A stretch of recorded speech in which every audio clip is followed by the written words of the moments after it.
Hello, friends. How's everyone doing? Welcome to the Off Script Podcast. Is it Wednesday or Thursday? It's Thursday. Thursday. Gotta get down on Thursday. Wow, we are high energy, and I love that for us. Yes. So this is our neighborhood news podcast where we tell you what's going on in Southwest Florida through the eyes of our community correspondents. If you didn't know, we do it differently here at Fox 4. Yeah, we do. Our community correspondents live and work in the neighborhood that they cover, right? Let them know. Same neighborhood where you probably live and work. So we have different ones for different areas. So they know everything. They're in on it. They're the first ones getting information. They have special relationships with the leaders there. So that's how we do things. They're like, in my opinion, VIP, but that's just my opinion. They are very important people. Yeah, but what I love about it is when people have a story, they trust them, right? Because they know that's my community correspondent, and my community is not someone popping up from covering all over. If we could be community correspondents, because, you know, we have different jobs now, but Yeah. you would probably be Lehigh. and I would probably be Cape Coral, 100%. right? Because that's where we grew up. We love all of Southwest Florida, but yeah. Big hearts. Yep, we just I grew up in can't those do areas. it like the young ones do. Yeah, Neha, how does it go How when do you're you do young? it with the young ones? This? But when That's so awkward. but we're here. This is our generation, Wegman. This is what we do. And that looks more like a heart. Yeah, I agree. This Shout out to the looks millennials. more like a ovaries in a uterus or something. I don't know. I mean, she's not wrong. Yeah, that's actually on point. Okay. Listen, we have a guest today. Our executive producer.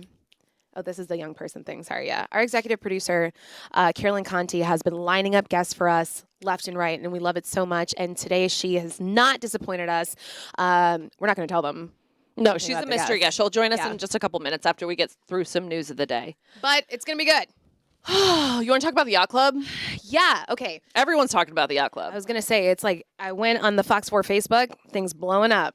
Yeah, so the yacht club is a place that, whether you live in Cape Coral or not, it's a place where people love to go spend time outside. It's a riverfront beach. Right. Okay, so Right. you can go and it's easy to get to. There's parking, there's tennis, there's a marina, a gas station, there's a restaurant. Pre-Ian, right? Right. We had some damage. Then came Ian. Then came a fire. Then came a fire. So now the city's working to rebuild the yacht club. Mm-hmm. The original plan was much lower price tag many years ago when they talked about it. They were just talking about fixing up a few things. I think the original plan was like $12 million. And people were like, cool. Cool. Right. Get it. Cool. Yep. They have to rebuild the pier. It got, destroyed during Ian and all that. Mm-hmm. Fast forward, yeah. So now we're in 2025, and we got the new estimate to rebuild it. Now, mind you, it is not the same as that plan that cost $12 million. That was just like a spruce up. The new plan, you'll see the renderings in just a second. I mean, it is big and beautiful. Mm-hmm. Pool, playgrounds, Love it. beautiful buildings, parking, garages. I mean, you name it. It looks pretty epic. Mm-hmm. The new price tag, though, is what has people talking. $225 million. So that, the city manager was saying right now, we could build the yacht club back to be good enough for like the current population, Right. 220,000 in Cape Coral. Right. But instead, they want to make it big enough for the growth that we're gonna see and make it big enough for about 440,000 population. So anyway, there's all this back and forth because some people are like, yes, awesome. We need these amazing amenities. Let's invest in our city. Other people, especially those that live near the yacht club, are like, whoa, Yeah. let's Yeah. hit the brakes here, friends. Yeah. Because to get to the yacht club, if you've ever been there, you have to drive through the small neighborhoods and then you park. Mhm. And if it's a destination, those residential areas are like, I don't know if I want all that traffic. I thought it was interesting that I appreciate that the mayor said that about population growth because one of the biggest criticisms that Cape Coral gets is how people say that leaders did not plan for the population explosion that Facts. we've experienced in the city, right? 100%. So you can appreciate that. On the other side of it, I was looking at some of your comments on Facebook, and people are saying like there's so many other ways that we can use this money. Build the yacht club, make it accessible and great and awesome for people who live in the Cape, but also like there are other ways that we could spend this. People were talking about the cost of living going up.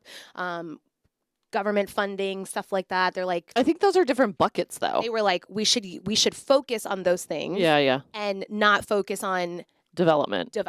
Yeah, I don't know how it works, but I would imagine there's money, like just in a business, there's different buckets. Yeah. Like this money goes towards capital projects. Yeah. This money goes towards whatever. But yeah, no, I mean, whenever we're talking about growth, and I don't care what community it's in Southwest Florida. It's the same bottom line. It is 50-50 split. People are like, yes or no. And Right. there's no gray area. Exactly.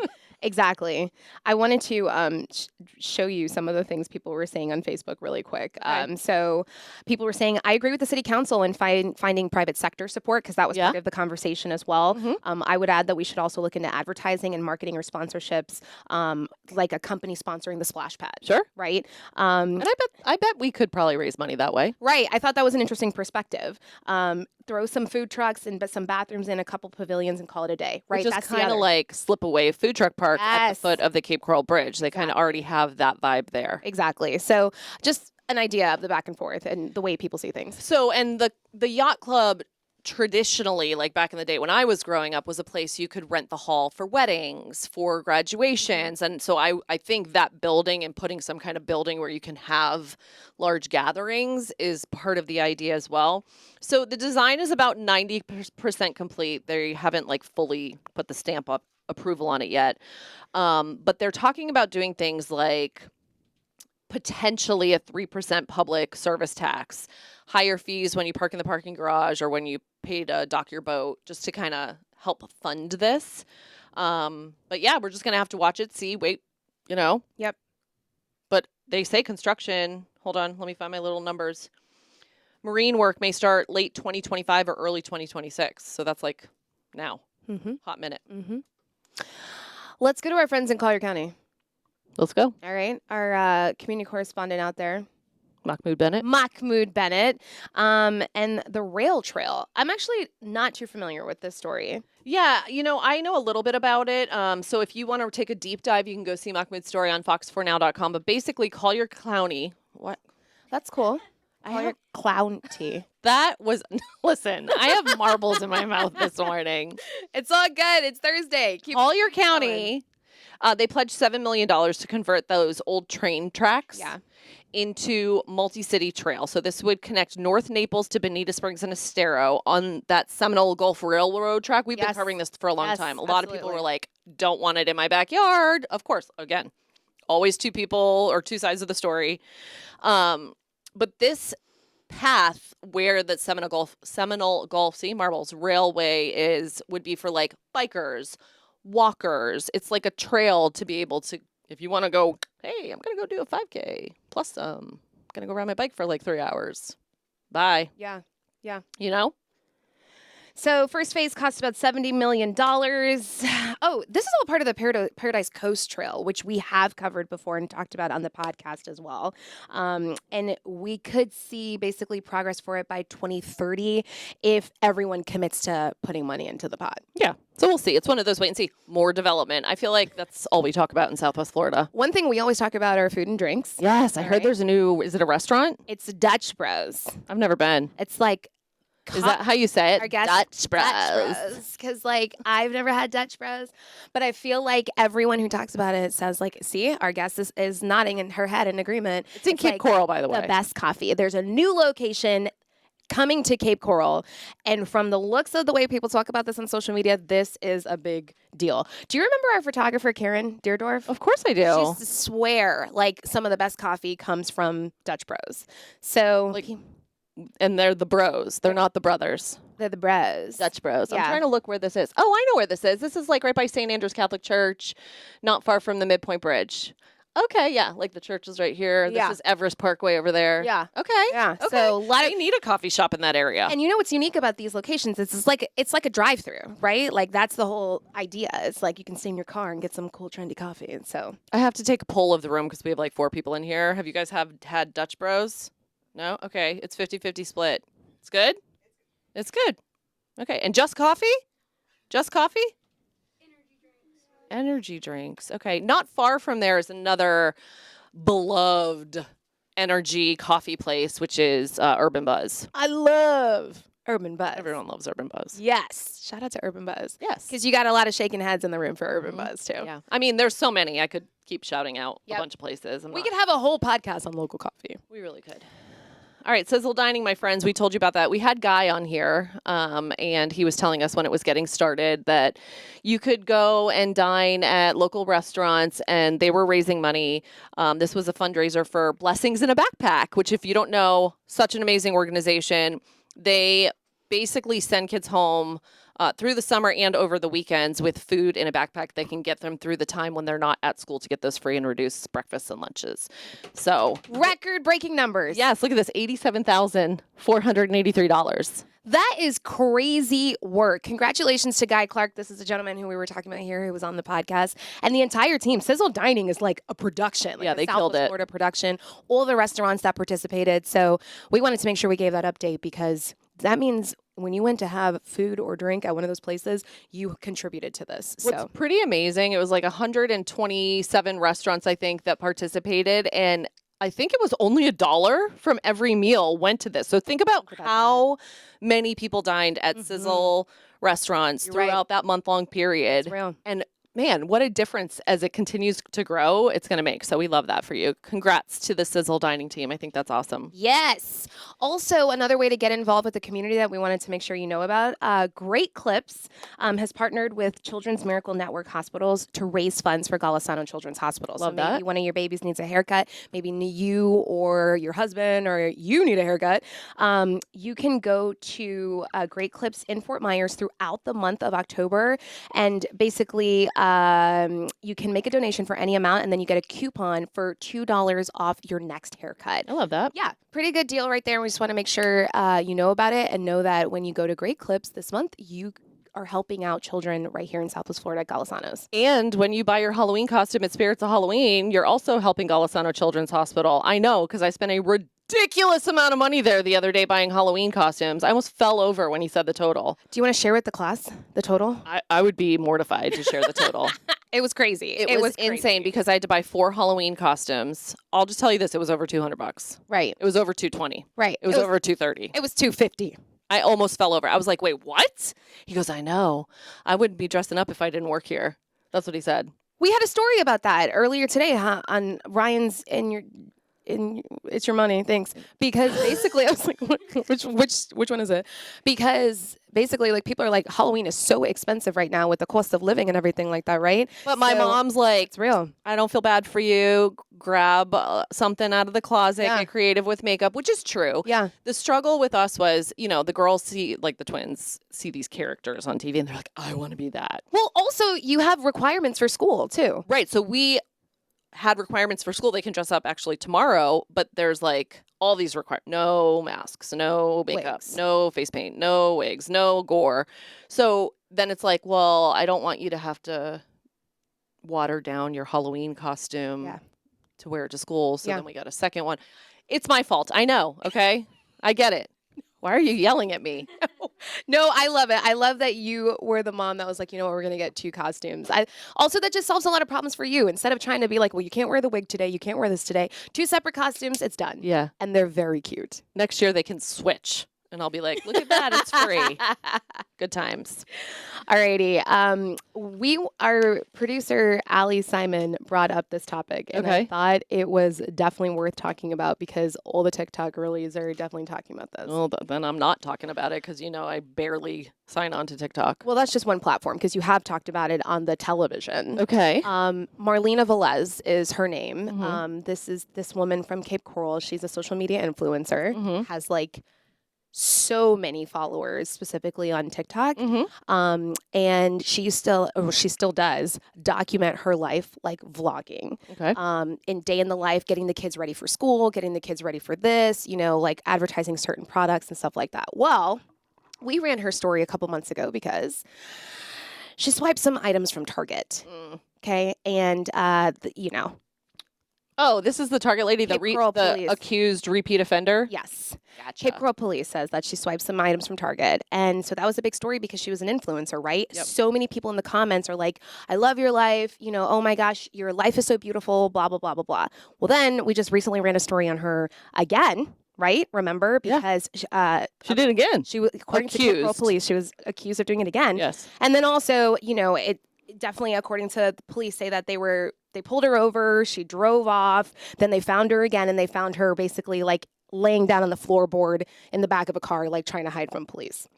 So the reason why Ali brought this up, and I thought it was a very interesting conversation, is because she was like, this really says a lot about what you see on social media, because she's painted this really beautiful life of perfection, but the conversation in the comments and other people, tons of people have put out videos about this particular woman's experience, and they're like, social media is not always the most accurate picture, Not always. Try never. right? And so Sorry. they're like, clearly it's possible that she's painting this picture, like she's doing this at Target to try to keep up with this life that she's put out on TikTok. Yeah. Right. And so people have been talking about just how things present versus what they are. And it's very easy sometimes to watch these vlogs and be like, dang, I wish my life was hers. The house is like beautiful. It looks like all the perfectly placed products and all of the things.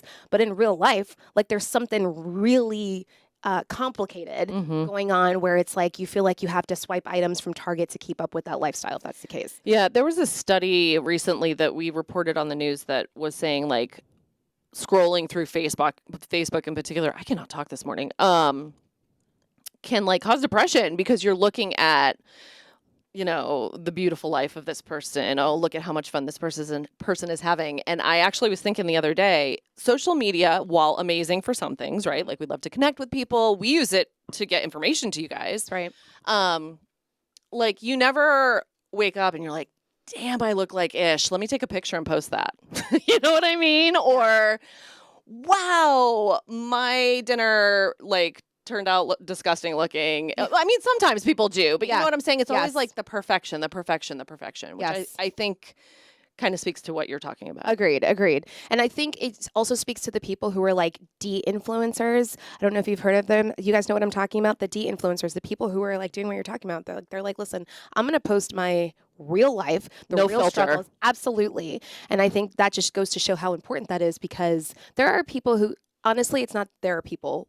We all at some point internalize something or things that we see on social media. For sure. And they can potentially warp the way we see ourselves or our life and take away from really appreciating what we have. So I just appreciate the conversation that Ali brought up and just the reminder of like, yo, live your life, because what you might be seeing might not actually be real. And I appreciate the reminder too, because I can't tell you how many people in the past month have said to me, adults, right? Yeah. They don't want their kid under 12 or whatever on social media. Think about that. There's a reason for that. But B, as adults, we need to remember that it can affect you. It's probably affecting you. You know what I mean? If you're feeling a certain way, if you're feeling a little down. I know a couple people who got off social media for just like a break, and they're like, oh, I feel so much mentally clearer, because I'm not worried about what everyone else is doing. 100%. And we kill interpersonal time. And I do it all the time, where I'm talking, I have this opportunity to talk to you in person, and I'm just scrolling or whatever. And all of that I'm downloading, So anyway. There's our little couch talk for the day. There you go. I didn't know I was a therapist in disguise. Actually, if I wasn't a journalist, I think I would be a mental health counselor. You are one thing about Amy is she's very solutions oriented. So I do think you would be a great therapist. Thank you. Also, you don't hold back in the right setting, right? I don't hold back in any setting. It's like a dysfunction of mine. You on TV, there are certain things that you just can't say because of timing and your job and everything. Sure. But in real life, you're such a straight shooter, and you keep it real, and you're what people need to hear a lot of the time. Oh, I love you. I love you too. Am I lying? Right. The girls know. Thank you. You're welcome. With a loving tone most of the time. Yeah, I think I told somebody the other day, never mind. No, say it. I said... She's going to hurt my feelings right now. Well, I used a cuss word. Okay. But I said, Amy has a great way of kindly letting people know how she really feels. It can come off a little cuss word, and she has the potential to make you hear what you want to hear in the most loving, what you need to hear in the most loving way. I appreciate that. I will say the people I learned the most from in my career in life were people who kept it straight. Kept it real. Right. I don't need to hear the sugar. I need to hear, listen, you did great. You tried hard. Here's what you need to do better next time. Period. Try harder. We had a photographer, my very first live shot at Fox 4. I was standing outside of the Lee County School District, and I had never done a live shot in my life. I didn't even know how I had the job. And it was this very important school board meeting, and I was live in the 10 p.m. show, and I completely, I don't even think the words that came out of my mouth were understandable. It was so bad. It was so much information. It was my first time doing a live That's report. mean that they give you the school board stories are not easy. There's a lot of info. Oh my gosh, my first days at Fox 4 were traumatic. They were like, we're going to train you. And I'm sure you were actually, great. you were live. Our photographer, Kevin. Kevin keeps it real. Okay. There's no sugarcoating with Kevin, though. They clear us, and I'm standing there, and Shari, that sucked. what the hell was that? So your girl was crying her fake eye. I hadn't have fake lashes. Mascara in the car. He said, go keep crying in the car. Come back and do it again at 11. And let me tell you something. At 11, I was popping, right? Kevin got me right. And I never forget it because you're exactly right. When people keep it real, that's how you grow. You just got to be open to it. Well, and when you make mistakes, that's how you learn. That's right. You never do that again. That's- You're like, I'm going to put 5 bullet points on a piece of paper and I'm going to read those. Preach. Okay, anyway. Preach. Let's talk about some yoga. All right. So you know Gianna Montoya. I feel like you do. Maybe I'm wrong. Yes, I think I do. I think I put another picture in here of her. Gianna Montoya and her father, Nick Montoya, own a yoga studio in Fort Myers. Where can I tell you it's by? It's near Bell Tower. Okay. Right next to the Cadillac dealership in Fort Myers. They are celebrating their 10-year anniversary of the Shiva Yoga Shala. This is a huge, huge deal because, as you can see, so many people come to the Shala. Also at this location, it's an event center, but they also teach salsa and on the whole other side. So if you're looking and you're like, that looks familiar, they have salsa classes. This is they do a salsa event once a month, a big deal. Anyway, they are celebrating their 10-year anniversary this weekend. So they're going to have performances, vendors, they're going to have food trucks, a drum circle. It's from 10 a.m. to 3 p.m. And they're going to also be offering free yoga classes. Love that. So They're good when the room is packed like that. that's what I'm saying. They do all and then they do that thing where you climb and then you wrap your legs around. Oh, hold on. It's on the tip of my tongue. And you're like, I want to say the sheets, but it's not. It's the, no, not the sheets. But it's like the same concept. Yeah. Yeah. Satiny, Yes. what are they called? Those things. Right Yeah. there. What the heck's it Something like called? Whatever. Ittle come to me. that. Anyway, they I do love that it. there. Saturday, 10 to 3. Saturday 10 to 3, and congratulations to them. Are you scared of the dark? Not really. I think I prefer being in the dark. As a kid, were you scared of the dark? Yeah. Yeah. Yeah, the boogeyman was real for me. Santa looked in my window when I was 6 and I saw me him more. and screamed at the top of my lungs. My parents came running in and they were like, what's wrong? What's wrong? What's wrong? I was like, Santa was just peeping through the window. Was this during Christmas? Was it Christmas time? It was close to Christmas. Oh yeah. my gosh. He was peeping Tom and me. And it scared me. Stop. I swear. They came running like, what? Wait, not Santa. Anyway, the reason I ask is because there's this new study out that says 2,000 adults in the United States were surveyed that 29%, that's higher than I thought it would be, Yeah. admit they are afraid of the dark. We're talking adults. Men more likely than women to be afraid of the dark. It was 33% to 26%. Not surprised there. 25% of people sleep with a nightlight on. That's interesting to me. I don't like light when I'm sleeping. That's what I'm saying. Give me the dark. I sleep better when Yeah. it's cold and dark. Yeah, yeah. But I was listening. I was having a conversation about this story, and a lot of the times it can be tied to trauma, not just seeing Santa That I in get. the window, That I get. but trauma that you've actually experienced in your life. Yes. And sometimes when it's all dark, people see it Yes. clearly. Or you get scared. Yeah. Yeah, exactly. I can empathize with that. When I bought my first house, it's the podcast. We're getting real. Yeah, let's do it. I was super young and it was like a townhouse and it was the first time I'd ever lived alone. And I was petrified. That's real. That's real. Petrified Yeah. to sleep alone because I'd never done it before. And I had a bad experience as a kid where a guy tried to kidnap me from camp. And all that came flooding back in. You have this thing that you do that's you drop the most traumatic things and then you keep going while the rest of us are WT. Yeah. No, it happened. F. I was sleeping Yeah. at Sleepaway Summer Camp Yeah. in Massachusetts, and in the middle of the night, a guy tried to steal me. I had to fight him off. I have a few questions. Did he work for the camp? No. No. took a boat No. from the little island on the lake and came and walked up and He chose you. he chose me. Um, And guess where my camp counselors were? Like a half mile away partying. Mm-hmm. that is not funny. That's crazy. You can laugh. It's okay. well, hold on one second. So did they find him? No. They think, though, apparently it wasn't the first time this had happened at this specific camp in Massachusetts. So, yeah, no, I have some abandonment issues, too. No one came to get me. I stayed for another 2 nights. That is so horrible. I'm so sorry. I'm sorry. Did they? Did when you said no one came to get you? Meaning my parents were like, she'll be fine.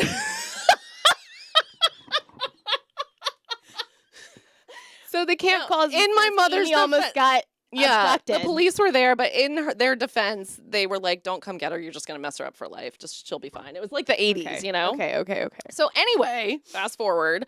And so I get my first house and I'm like, okay, it's time to go to bed. I slept with the lights on every night because I was so afraid to be alone because all that came rushing back. Fast forward, lots of therapy, worked through it, and now I love to sleep in the dark by myself. No big deal. Yeah. We went deep on this podcast.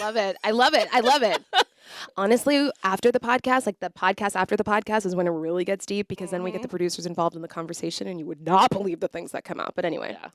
Anyway, I'm really glad that you went through therapy and Thank you. like that in all seriousness, that is traumatic. Yeah. But it is interesting how you had that period where you had to sleep with the lights on. Mhm. And then Well, 'cause I now had never confronted it. Like I Wow, stuffed that that's away. deep. I never confronted it. I stuffed it away, never talked about it again. Shut up. And then when I was in my 20s, right, get my Yeah. house and I'm alone for the first time laying there like, oh my gosh. You had to oh my unpack gosh. it. Yeah. You had to unpack why you were scared. Yeah. Yeah. So I can understand why some people sleep with the lights on. 1 in 10, by the way, sleep with a stuffed animal. 10% of people sleep with full lights on. Women are more likely to be scared during or after a horror movie, which I totally get. 24% of men versus 13% of women have nightmares after scary movies. She just went to Halloween Horror Night, so I'm imagining what it would be like to meet somebody, like not me, but like if I met somebody and then like that You're night dating? they went to they went home together. And he had like his teddy bear. That would just be a new experience, you know? I mean, no judgment. No judgment. It would just be new, It like would I be said. new. Yeah. Like, hey, Mr. Fufu's sleeping with us tonight. Oh, Lord. Okay. Anyway, it would be new. We're not judging it, but that's very interesting. 24% of men versus 13% of women have nightmares after scary movies. Yeah. I don't have nightmares. I have deep, really deep thoughts. Like vivid, yeah. Yeah. Yeah, we're thinkers. Yeah. I am going to be surprised if our guest actually comes and sits next to us now. We probably scared her away, but I want to bring in our mystery guest. Let's turn on our microphone. If you have never been to the Edison Ford Winter Estates in Fort Myers, you are missing out, my friends. Yes. You drive down McGregor and the beautiful palm trees are lining McGregor Boulevard. So we have Brianna Alexander with us from Edison Ford. Come on in. And she's here to not only talk about the beautiful estates, but also there's some fun stuff going on this weekend that you can check out with the family. Hello. Hello. How are you? I'm glad that everyone is doing okay. Yes, I know. See, it's off script. We go way off script. You have And no apparently idea. we go deep. I know, Welcome right? to our first deep episode. Yeah. Literally, I'm happy to be here. We're so happy to have you. So you guys have a fall festival. Is it this weekend? Yes, it is this Saturday, October 18th, Okay. from 9 a.m. to 4 p.m. What's that? Oh no, And- I played people sleeping behind you for a second. Sorry. Rewind. Okay, so start over. 9 a.m. to 4 p.m. 9 a.m. to 4 p.m. on Saturday, October 18th. We have a ton of fun things going on. We are the Edison and Ford Winter Estates, just to Yes. remind you. Yes. So it's going to be spooky for the fall festival, but we'll also have that historic aspect here. This year we're adding in a scarecrow walk, which is new for this year. So if anyone's been to Holiday Nights, we always have a children's tree trail. Yeah. And local kids or local schools come and decorate those trees. So we're doing that, but with scarecrows. That's awesome. love The that. tree Fall trail is one of my festivals. favorite parts of of Christmas there. Yes, I love it. And every single tree is unique. So Yes. already the scarecrows are coming together. It looks pretty cute. I'm pretty excited cool. about this. It's going to be really nice. So 9 in the morning till 4 in the afternoon. You can go pop in any time of day. If you want to go check it out in the morning, go in the afternoon. There's like food trucks. Yes, we're going to have music all day. It's going to be super fun. There's going to be various food trucks, coffee, drinks. We have a lot of really unique kind of fall vendors. So if you want that pumpkin spice, you'll get it. Nice. Ton of different foods. So yeah, it's definitely going to be a good time all day. Music. We'll have a pumpkin patch so people could come and pick out their pumpkins. You could paint them and enter them in a contest to win some prizes. Okay. So the day is just full of activities. We'll have even an inflatable, what do they call it? Like a bounce Obstacle course. house? Oh, Yeah, fun. like, so kids could go through that, and that's so fun. And one more thing, I have to throw it out there, but Do it. Please do. our banyan tree, our historic banyan tree. Yes. This is the only time that you're able to go in the tree and climb it. So No guests can way. register to climb the banyan tree. My girls would love that. That's been like restricted my whole life. I know, the ropes are always up and you can't Yes. even go past it, but this is the day you could get in the tree. I've done it. It Okay. is super cool. It is super fun, super safe. You're harnessed in and it's kind of like a pulley type of thing. So I would say for an adult, it's a bit harder. I was pulling myself and the kids were already up there. And they're like already all the way up there. But it's super fun and able to see the whole festival from up there. I love that. I want to do that. I do Yeah. too. I can't believe it. That's awesome. It's awesome. The tree's almost 100 years old, so it's like also a part of history. It's beautiful. Speaking of history, Yeah. I'm always surprised. Like if you know and you go, like it's everyone loves the Edison Ford Winter Estates. I'm surprised often how many people are like, oh, I've never been. I know. Right? I Like, know. maybe people who don't live or work in Fort Myers, maybe they're a little further south or a little further north. I say make the trip. Tell us a little bit about, Edison, you see the connection, and Ford, Yeah. obviously, but like the Festival of Light and all that stuff all over town. Tell us a little bit about the history of the Edison Ford Winter Estates. So, first things first, we're of course the winter homes of Thomas Edison and Henry Ford. We are a museum. We have the one and only chemical laboratory that Edison, made over here. And then we also are botanical gardens. We have a lot of different aspects there. But Edison really brought, a lot of publicity to Fort Myers. He was already an established venture when he visited the area. So he really put Fort Myers on the map, I would say. So it's really cool to just see some of those original connections. He arrived here in 1885. Dang. So it's been a long time in the area for sure. Imagine what McGregor looked like back then. It was probably a dirt road. It was a dirt road. It was not paved. The only way to get to the property was by boat. And that is how Edison arrived, by the Caloosahatchee River. Wow. And later Ford arrived the same way. So it's really interesting just to see a piece of history here. Yeah. So I'd Have love you it. been there for a while? I've been there for going on almost 4 years. Okay. Yeah. I feel like I remember doing a story with you, I like definitely did. I Yeah. follow you on Instagram. Oh, I love it. Insta besties. Anyway, I remember like I was very like struck by she was actually like helping me go around and tour and stuff. You're like very passionate about what goes on out there.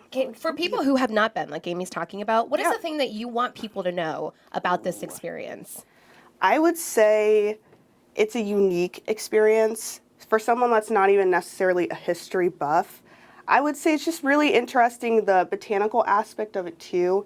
Edison planted a lot of the plants that are there. Wow. Most of the plants have a meaning. He tested them in research, so just even finding out the bamboo he used for a filament in the light bulb, and there's just so many different things about the property that are so unique. I would just say there's something for everybody. I love that. And what I loved too was you're talking about the botanical gardens. Yeah. I was amazed by how many volunteers you have. Like this belongs to the community and the community is there showing up. I mean, it was like It's beautiful. 2,000 degrees out there. Yeah. And the lady's like, let me show you all the plants. I was like, it's okay, girl. I just need a couple shots. But they were so passionate. Yeah. And I love that the community is like right there helping to make things happen there. For sure. We have a ton of amazing volunteers, and most of them have been, growing up going there, school trips Yeah. or Cam, so many people have a connection to the site, Yeah. so that everyone's passionate about it. Yes. Every volunteer wants to talk about it. They're waiting for someone to ask a question. I know. I'm sure. It's cool to go in the house, but then like, if you're a science buff, it's cool. With the light bulb and stuff, but it's also cool with isn't rubber tree plants and stuff like that Yeah. too part of it. And I just feel like there's something for everyone. Even like you said, if you're not a history buff, you should go check it out. Sure. What else do we want to talk about? Well, I figured we should just talk about her nails. Let me see. Oh.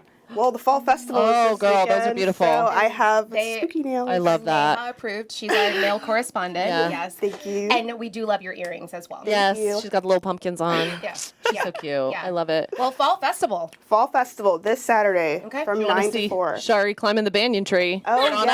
out. Shari's got to make it through one of these crunch classes first without dying. Yeah. Before she climbs a tree. I won't be climbing the tree. No, girl. I might send my children. But yeah, it's an awesome time. Go check it out. Beautiful.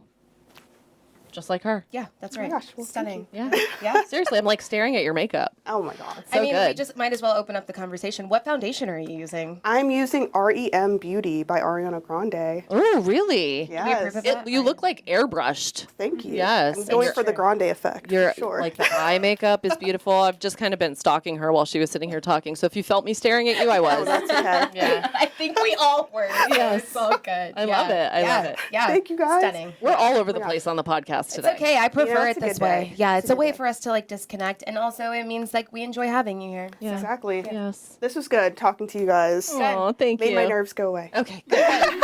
So check it out again the 18th, which is Saturday, 9 to 4, and all the things to do. Go check it out, So snap many some pictures, and make sure to tag us on social media. For the next 25 minutes, we're going to give you news of the day, and we hope you have a fabulous Thursday. Have a great day, Southwest Florida.